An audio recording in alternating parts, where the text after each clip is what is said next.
ഇപ്പോൾ ചൂരൽമലയിൽ നിന്നും ജിജിത്ത് നമുക്കൊപ്പം ചേരുന്നു. ജിജിത്ത്, എന്താണ് ജിജിത്ത് സംഭവിച്ചത്? ചൂരൽമലയിൽ കൂടുതൽ വീടുകൾ ഉരുൾപൊട്ടലിൽ ഒലിച്ചു പോയിട്ടുണ്ടോ? എന്താണ് അവിടെ നിന്ന് നമുക്ക് നൽകാൻ കഴിയുന്ന ആദ്യ വിവരം, ജിജിത്ത്? ഇവിടെ ഒരുപാട് വീടുകൾ പോയിട്ടുണ്ട്, പിന്നെ ഒരുപാട് ആൾക്കാരും പോയിട്ടുണ്ടെന്നാണ് തോന്നുന്നത്. കാര്യം എന്ന് വെച്ചിട്ടുണ്ടെങ്കിൽ രാത്രി 1:30-ക്കായിരുന്നു ഉരുൾപൊട്ടൽ ഉണ്ടായിരുന്നത്. ഈ ഉരുൾപൊട്ടലിന്റെ സമയത്ത് അധികം പേര് ഉറങ്ങിക്കിടക്കാനുള്ള സാധ്യത ഉണ്ട്. കുറെ പേരുകളൊക്കെ പിന്നെ പുഴയുടെ സൈഡിലുള്ള ആൾക്കാരൊക്കെ കുറെ പേര് മാറി ഉയർന്ന സ്ഥലത്തേക്ക് പോയ ആൾക്കാരൊക്കെ ഇപ്പോൾ സേഫ് ആണ്, കുഴപ്പമൊന്നുമില്ല.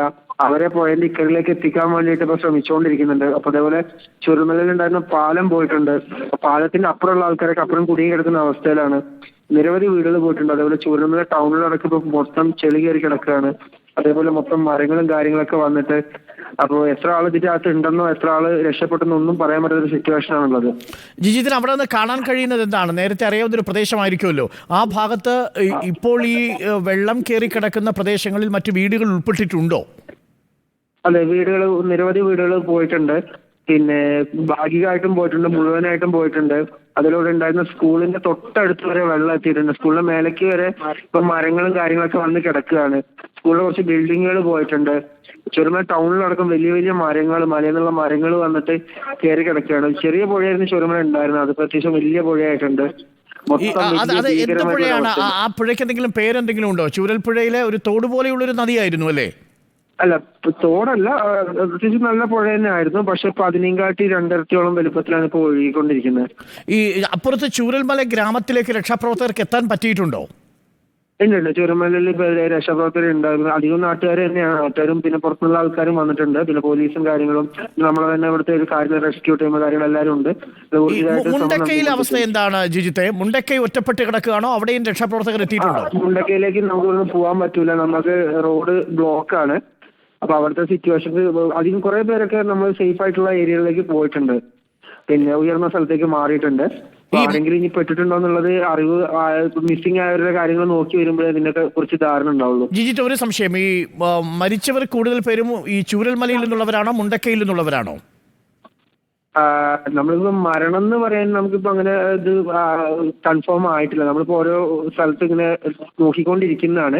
കുറെ പേരെ ഹോസ്പിറ്റലിലേക്ക് വിട്ടിട്ടുണ്ട്. കൺഫർമേഷൻ ചെയ്യാൻ പറ്റിയിട്ടില്ല, കാര്യം ഒരുപാട് വീടുകൾ പോയിട്ടുണ്ട് ചൂരമല ഭാഗത്ത് തന്നെ. അപ്പോ ബാക്കി കാര്യം പറയും. ഓക്കെ, ഇവിടെ ഈ തൊഴിലാളികൾ താമസിച്ചിരുന്ന ലയങ്ങൾ, പാടികൾ, അത് കൂടുതലുള്ള സ്ഥലമാണോ ഇത്? ഇല്ല, പാടികൾക്കൊന്നും പ്രത്യേകിച്ച് ബുദ്ധിമുട്ടുകളൊന്നും ചൂരമല ഭാഗത്ത് ഉണ്ടായിട്ടില്ല. മറ്റെവിടെയെങ്കിലും ഉണ്ടായിട്ടുണ്ടോ എന്ന് അറിയില്ല. ഓക്കെ, അപ്പോൾ നമുക്ക് ലഭിക്കുന്ന വിവരം അനുസരിച്ച് മുണ്ടക്കയിലേക്ക് ഇപ്പോഴും രക്ഷാപ്രവർത്തകർക്ക് എത്തിച്ചേരാൻ സാധിച്ചിട്ടില്ല. ഇല്ല, നമുക്ക് എയർലിഫ്റ്റ് പറ്റുമെന്ന് നിങ്ങൾ നോക്കണം. കാര്യം എയർലിഫ്റ്റ് പറ്റുകയാണെങ്കിൽ മുണ്ടക്കയിലുള്ള ആൾക്കാരെ പുറത്തേക്ക് കൊണ്ടുപോകും. അറ്റ്ലീസ്റ്റ് രണ്ട് ഹെലികോപ്റ്ററുകൾ ഇപ്പോൾ പുറപ്പെടുന്നുവെന്ന് മുഖ്യമന്ത്രി അറിയിച്ചിട്ടുണ്ട്. 7:30 ഹെലികോപ്റ്ററുകൾ പുറപ്പെടും. എയർലിഫ്റ്റ് ചെയ്യാൻ സാധിക്കും. ഇപ്പോൾ എങ്ങനെയാ, മഴയുണ്ടോ അവിടെ? മഴ ഇപ്പൊ മാറി, മഴയുണ്ട്, പക്ഷെ വലിയ ഭീകരമായിട്ടുള്ള മഴ ഇപ്പൊ കുറഞ്ഞിട്ടുണ്ട്. എന്നാലും ചാറ്റൽ മഴ ഉണ്ട്. പിന്നെ പുഴയിലെ ഒഴുക്ക് ഇപ്പൊ കുറച്ച് കുറഞ്ഞിട്ടുണ്ട്, ചെളിയുണ്ട് കൂടുതലായിട്ട്. ഈ മുണ്ടക്കയിലോട്ട് പോകാനുള്ള തടസ്സം ഈ പാലം പോയതാണോ? ആ പുഴ മുറിച്ചു കടക്കാൻ പറ്റില്ല. നമ്മള് ഇല്ല, പാലം പോയതാണ് മുണ്ടക്കയ്ക്ക് പോകാനുള്ള തടസ്സം. അപ്പൊ ഒരു റോപ്പ് എന്തെങ്കിലും ക്രോസ് ചെയ്തിട്ടിട്ട് നമുക്ക് റോപ്പിലൂടെ വേണമെങ്കിൽ ഇപ്പുറത്തേക്ക് എത്തിക്കാൻ പറ്റും. പക്ഷെ അപ്പുറത്തേക്ക് റോപ്പ് എത്തിക്കാൻ ഒരു ഹെലികോപ്റ്റർ കാര്യങ്ങൾ ഉണ്ടെങ്കിൽ നമുക്ക് ഇപ്പുറത്തേക്ക് ആളെ എത്തിക്കാൻ പറ്റും റോപ്പിലൂടെ, ത്രൂ റോപ്പിലൂടെ. ഓക്കെ, അപ്പൊ മുണ്ടക്കൈ ഭാഗത്ത് കിടക്കുന്നവർക്ക് വേണ്ടിയാണ് ഹെലികോപ്റ്റർ എത്തേണ്ടത് അല്ലേ? അതെ, എസ്പെഷ്യലി 1 by 1 ആയിട്ട് ഹെലികോപ്റ്റർ റെസ്ക്യൂ ചെയ്യാൻ ഒരുപാട് ടൈം എടുക്കും. അപ്പൊ ഒരു റോപ്പ് എന്തെങ്കിലും ഇട്ടിട്ട് പെട്ടെന്ന് എടുക്കാൻ പറ്റില്ല. അതേപോലെ ഇപ്പൊ ഈ സ്കൂൾ റോഡ് എന്ന് പറഞ്ഞ സ്ഥലത്ത് കുറച്ച് ഒറ്റപ്പെട്ട് കിടക്കുന്നുണ്ട്. അവിടെയുള്ള ആൾക്കാരെ നമുക്ക് ചിലപ്പോൾ എയർലിഫ്റ്റ് ചെയ്യേണ്ടി വരും. ഓക്കെ, എയർലിഫ്റ്റിംഗിന് വേണ്ടി 2 ഹെലികോപ്റ്ററുകൾ അങ്ങോട്ട് പുറപ്പെട്ടിട്ടുണ്ട് എന്ന് മുഖ്യമന്ത്രിയും റവന്യൂ വകുപ്പ് മന്ത്രിയും അറിയിച്ചിട്ടുണ്ട്. ജിജിത്തെ, ഒരു സംശയം കൂടി ചോദിക്കട്ടെ, ഈ പുഴ ഇപ്പോൾ മുറിച്ച് കടക്കാൻ രക്ഷാപ്രവർത്തകർ ശ്രമിക്കുന്നുണ്ടോ? നമുക്കിപ്പോ മെയിൻ പുഴ ഇപ്പൊ മുറിച്ചെടുക്കാൻ പറ്റില്ല. നമുക്കിപ്പോ ഈ പുഴയിലേക്ക് ഒരു തോട് പോലെ വന്നിട്ട് പുഴ പോലെ ആയിട്ടുണ്ട് ഒരു സ്കൂൾ റോഡ് എന്ന് പറഞ്ഞൊരു ഭാഗം. ആ ഭാഗത്തേക്ക് ഇപ്പൊ റെസ്ക്യൂ ടീം അത് ക്രോസ് ചെയ്തിട്ട് അവിടുത്തെ ആൾക്കാരെ ഇവാക്യുവേറ്റ് ചെയ്യാൻ വേണ്ടി പോകുന്നുണ്ട്.